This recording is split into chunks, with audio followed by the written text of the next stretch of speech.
as soon as I finish boarding old Betsy here. Ah, there we are. Wow, what a miserable night it is. Gee. It's everything a night shouldn't be, you know? It's dank, and it's foggy, and penetrating, and just plain miserable. Old hobnail boots going here. Hi. I'm Tom Merced, and I'm right here in locale number 1 of volume 2 of Sound in the Round, presenting the color and the impact and the realism of true stereophonic sound. Now, you and your perceptory senses are in for fun and some thrills, some amazement, and we think complete enjoyment. Well, I'm going to get out of my dripping sou'wester now and into the setting and sound of our next adventure. Now, it's up to you to recognize the locale and scene of this next group of sounds. The question is, where are we and what goes on?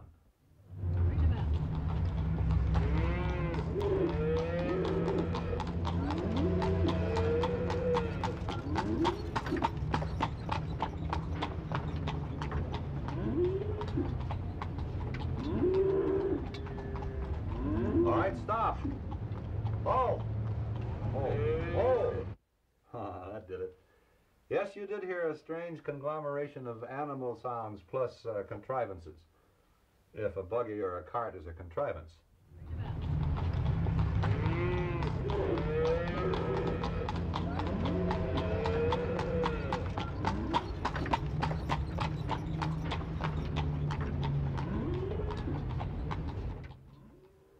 What you just heard was recorded at the stockyards, where the cattle buyers, that explains the bovine sounds, must utilize a horse and cart in order to get around to look at the material that they're thinking of buying. Interesting, don't you think?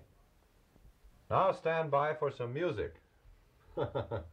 Well, it's music, but it has humor in it.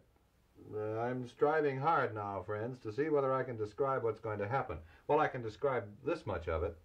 It is mechanically produced music in the form of what happens in a rather ageless and antique Nickelodeon machine, which I suppose bears anything but mute testimony to the inventive genius of whatever minds put it together.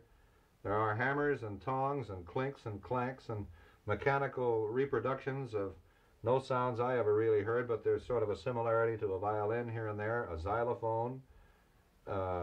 Without trying for it, they achieve the sound of a guy hitting on an old radiator, it seems to me. But all in all, it's the kind of sound that used to happen when you could walk in with a nickel and slip it in a slot, and it comes out remarkably badly, really, musically, but I think it has a charm that you're going to enjoy, and I'd be glad to provide the nickel.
Well, now I'm going to take you to a football game with me, but I wasn't as graceful about it as I might have been.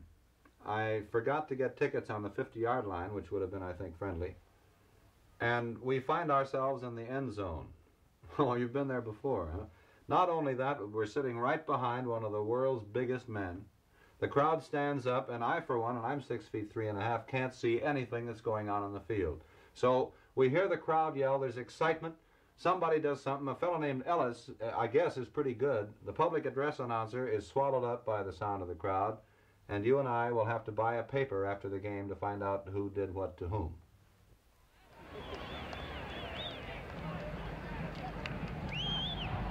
Third and 15.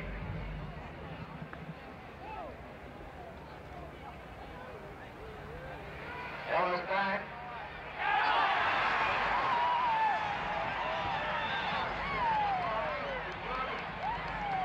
To the 39, is found out by Cassidy.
There is a sound that is familiar and frightening. Yes, an air raid siren. Now, we hear the sound quite often. For just a moment, our hackles go up, the hair begins to stand on end, and then with that remarkable complacency that we have, we simmer down, don't we? And we realize that it's a test, and so we go on our way doing whatever we're doing. Don't forget what might happen the next time you hear an air raid siren.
Well, you've just heard War by Sound in the Round.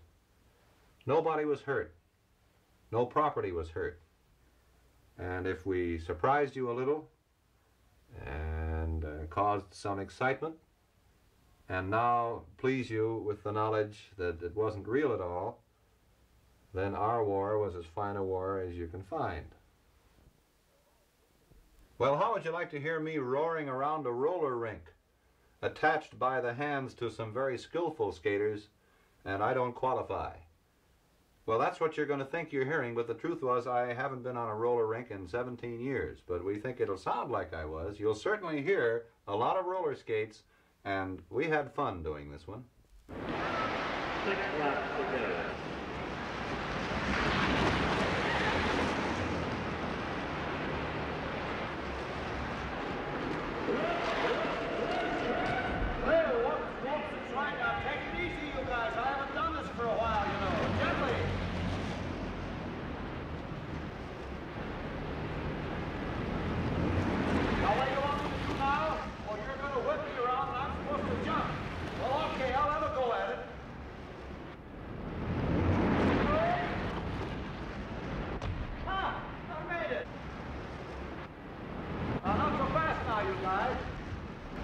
do another jump.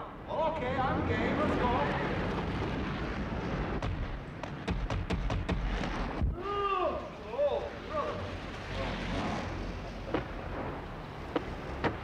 Well, you see, friends, at what great lengths we'll go for realism. Bruises, you know where. Skating rinks are fun. Roller rinks are great. But I suggest that unless you have real talent for it, that you do what I didn't do. I'm out of breath. Make sure where the first aid room is when you're finished, and don't fail to stop at the cushion concession on your way in. Sound in the Round took its technical and delicate equipment to the University of Chicago in order to record what you're about to hear now. Specifically, at the Rockefeller Memorial of the University of Chicago, which houses, among other things, the Rockefeller Memorial Carillon, better known as Carillon, involving 150 tons of cast bells, all operated by mechanical linkage by one gentleman carefully trained in the operation of the Carillon. This Carillon was made in England, consists of 52 bells, ranging in size from 10 pounds, the size of a teacup, to an 18-ton cast bell, which might well serve for a garage if it were shaped properly. It's that big, in other words. Our carillonneur, to anglicize the title of the gentleman who plays it, is the eminent Mr. James R. Lawson.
Now, as I stand here before you, friends, I'm reflecting on what to do for a denouement, as we say in French. To cap the climax, to make... Say... Well now, someone has made up my mind for me. Here come those... the bagpipers are with us, friends. A jaunty group if I ever saw one. With kilts a-swinging and that gay sound going on. And they're going somewhere. And I've just decided that I am too. I think I'll join them. Get my tam o'shanter cocked over my head here. Hand me that thing there with the tights on it. Hope you've had fun with us.